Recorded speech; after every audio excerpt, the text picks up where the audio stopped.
जय श्रीराम। शुक्लांबरधरं विष्णुं शशिवर्णं चतुर्भुजं प्रसन्नवदनं ध्यायेत् सर्वविघ्नोपशान्तये।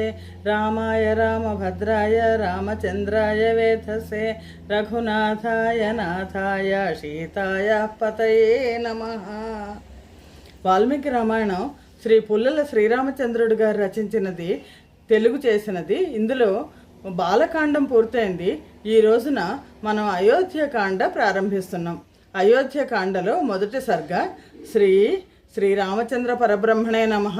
శ్రీమద్ రామాయణం అయోధ్యకాండం మొదటి సర్గం.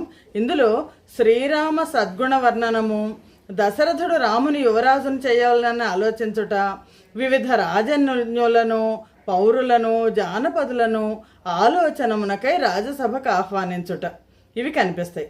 భరతుడు మేనమామ ఇంటికి వెళ్ళాడు. బాలకాండంలో భరతుడు మేనమామ ఇంటికి వెళ్ళుచు శత్రుఘ్నుని కూడా ప్రీతి పురస్సరముగా తన వెంట తీసుకొని వెళ్ళాను.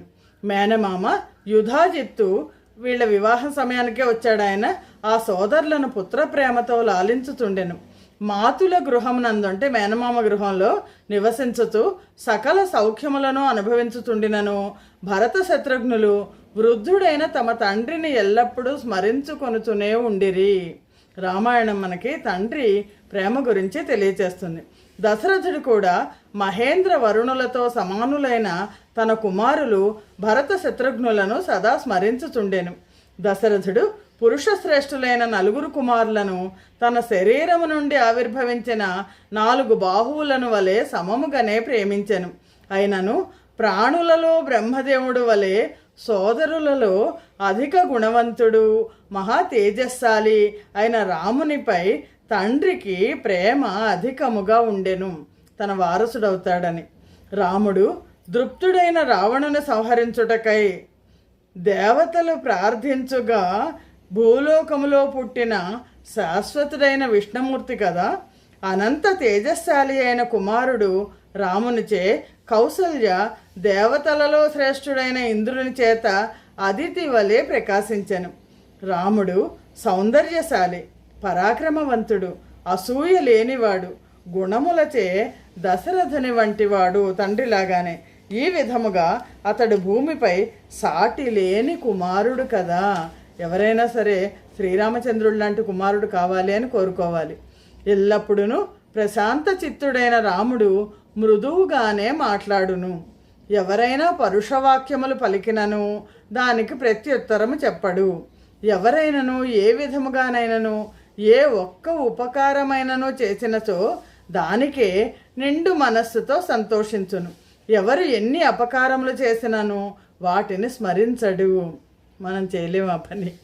అస్త్రాభ్యాసము చేయు సమయములందు అవకాశము లభించినప్పుడు రాముడు శీల వృద్ధుల వద్దకును, జ్ఞాన వృద్ధుల వద్దకును, వయోవృద్ధుల వద్దకును, సత్పురుషుల వద్దకును వెళ్ళి వారితో సంభాషించుచుండెడివాడు. రాముడు మహాబుద్ధిశాలి, మధురముగా మాట్లాడువాడు, పరాక్రమవంతుడు. అయినను తనకున్న పరాక్రమ అతిశయమును చూచుకొని గర్వించనివాడు. అతడెన్నడును అసత్యమాడి ఎరుగడు. అన్ని విషయములు తెలిసినవాడు, పెద్దలను సగౌరవముగా ఎదురేగి పూజించువాడు. ప్రజలకు అతనిపై ఎంత ప్రేమ ఉండేడిదో అతనికి కూడా ప్రజలపై అంత ప్రేమ ఉండేడిది. అతడు దయాళువు, కోపమును జయించినవాడు, బ్రాహ్మణులకు ఎదురేగి సన్మానించువాడు, దీనులను చూచి జాలి చెందువాడు, ధర్మములన్నీ తెలిసినవాడు, ఎల్లప్పుడూ తనను తను అదుపులో ఉంచుకొనివాడు, పరిశుద్ధ వర్తనుడు. తన వంశమునకు తగిన బుద్ధి గల ఆ రాముడు తన క్షత్రియ ధర్మమును ఆచరించుట వలన కలుగు గొప్ప కీర్తిచే స్వర్గమను ఫలము కలుగునని విశ్వసించి ఆ ధర్మం పట్ల అత్యంత ఆదరము చూపెడివాడు.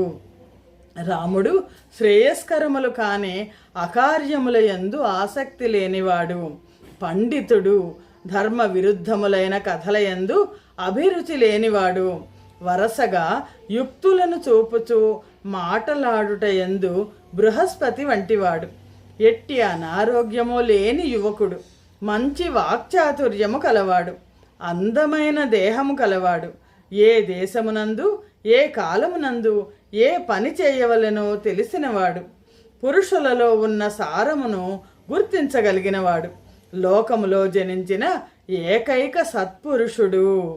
ఇట్టి శ్రేష్ఠ గుణములు కల రాజకుమారుడైన ఆ రామునిపై ప్రజలందరూ చాలా ప్రేమ గలవారే అతనిని తమ బహిప్రాణముగా భావించిరి.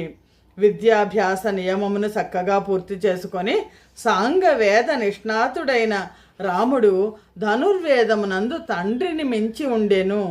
సద్వంశ సంజాతుడైన ఆ రాముడు సాధు స్వభావుడు, దైన్యము లేనివాడు, సత్యమునే పలుకువాడు, రుజు ప్రవర్తన కలవాడు, ధర్మార్థజ్ఞులైన వృద్ధులకు బ్రాహ్మణుల నుండి చక్కగా విద్యాబుద్ధులు నేర్చినవాడు, ధర్మార్థ కామముల యథార్థ స్వరూపమును తెలిసినవాడు, మరపు లేనివాడు, సమయస్ఫూర్తి కలవాడు, ఆయా సమయముల్లో ఉపయోగించు లోక వ్యవహార ఉపయుక్తములైన ఆచారములందు విశారదుడై వాటిని ఏర్పరచువాడు.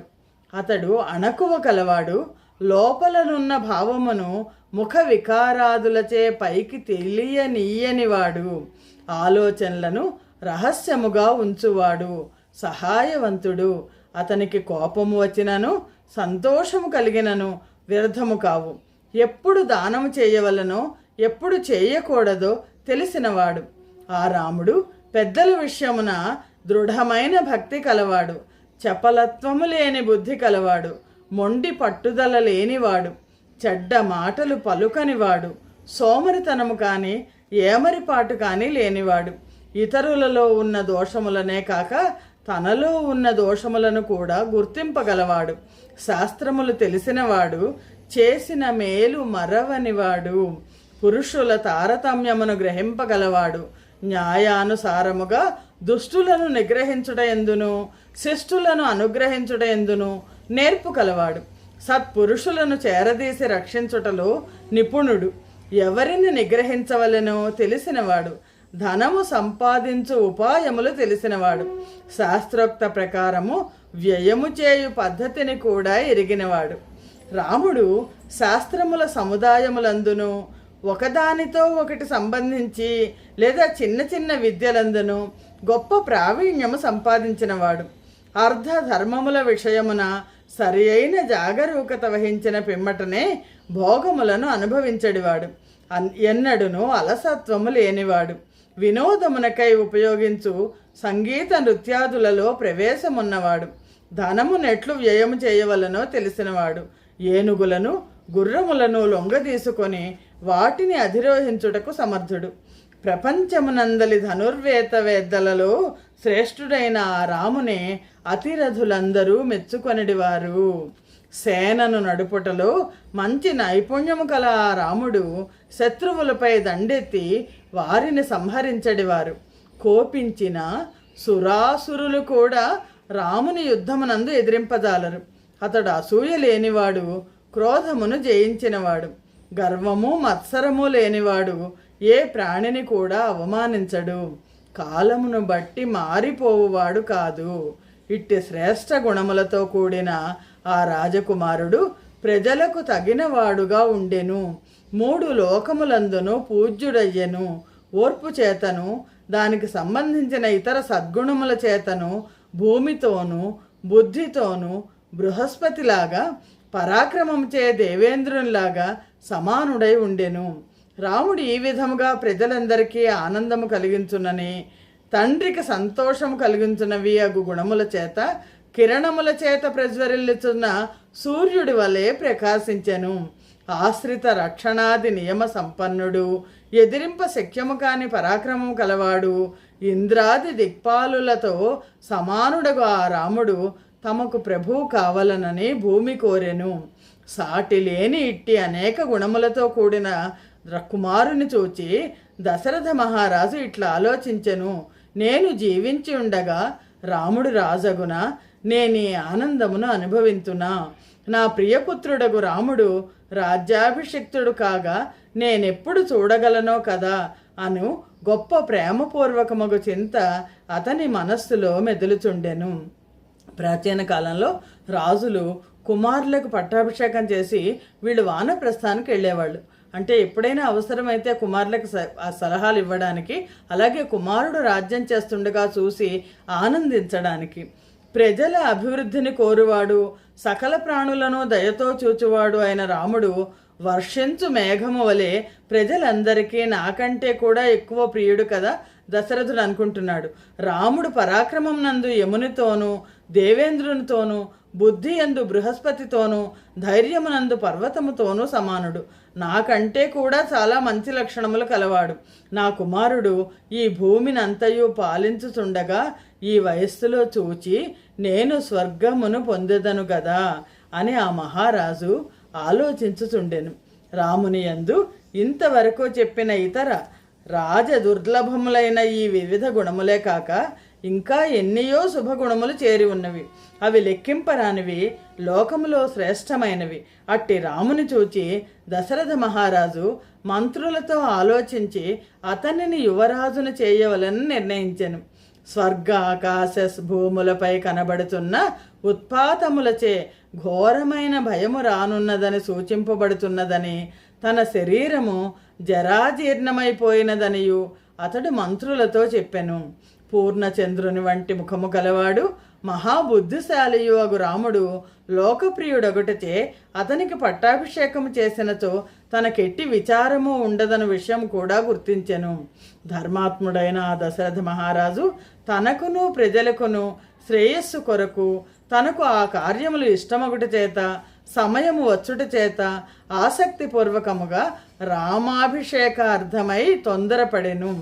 రాజులను, నగరములో నివసించు అధికారులను, గ్రామములలో నివసించు అధికారులను వేరువేరుగా పిలిపించెను.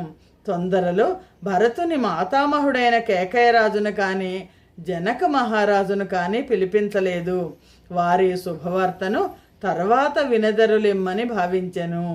దశరథ మహారాజు వారినందరినీ నివాసాభరణాదులతో తగు రీతిని సత్కరించి మహారాజోచితముగా చక్కగా అలంకరించుకొని ప్రజాపతి ప్రజలను చూచినట్లు వారిని చూచెను. ఆ దశరథుడు కూర్చున్న పిమ్మట జనులకు ప్రియులైన ఆహూతులైన ఇతర రాజులందరూ ప్రవేశించిరి. లోనికి ప్రవేశించిన ఆ రాజులు రాజు వసగిన ఆసనములపై రాజాభిముఖులై రాజస్థాన నియమాలను అనుసరించి కూర్చుండిరి. తగు విధములగు సత్కారములను అందుకొని వినయాన్వితుడై తన చుట్టూను కూర్చుని ఉన్న ఆ రాజుల తోడను, పురగ్రామ ప్రముఖుల తోడను దశరథుడు దేవతా సమేతుడైన మహేంద్రుని వలె ప్రకాశించెను. శ్రీమద్ రామాయణం నందలి అయోధ్యకాండలోని మొదటి సర్గము సమాప్తము. స్వస్తి ప్రజాభ్య పరిపాలయంతాం న్యాయేన మార్గేణ మహిం మహిషాః. గోబ్రాహ్మణేభ్య శుభమస్తు నిత్యం. లోకాః సమస్తాః సుఖినో భవంతు. జై శ్రీరామ్.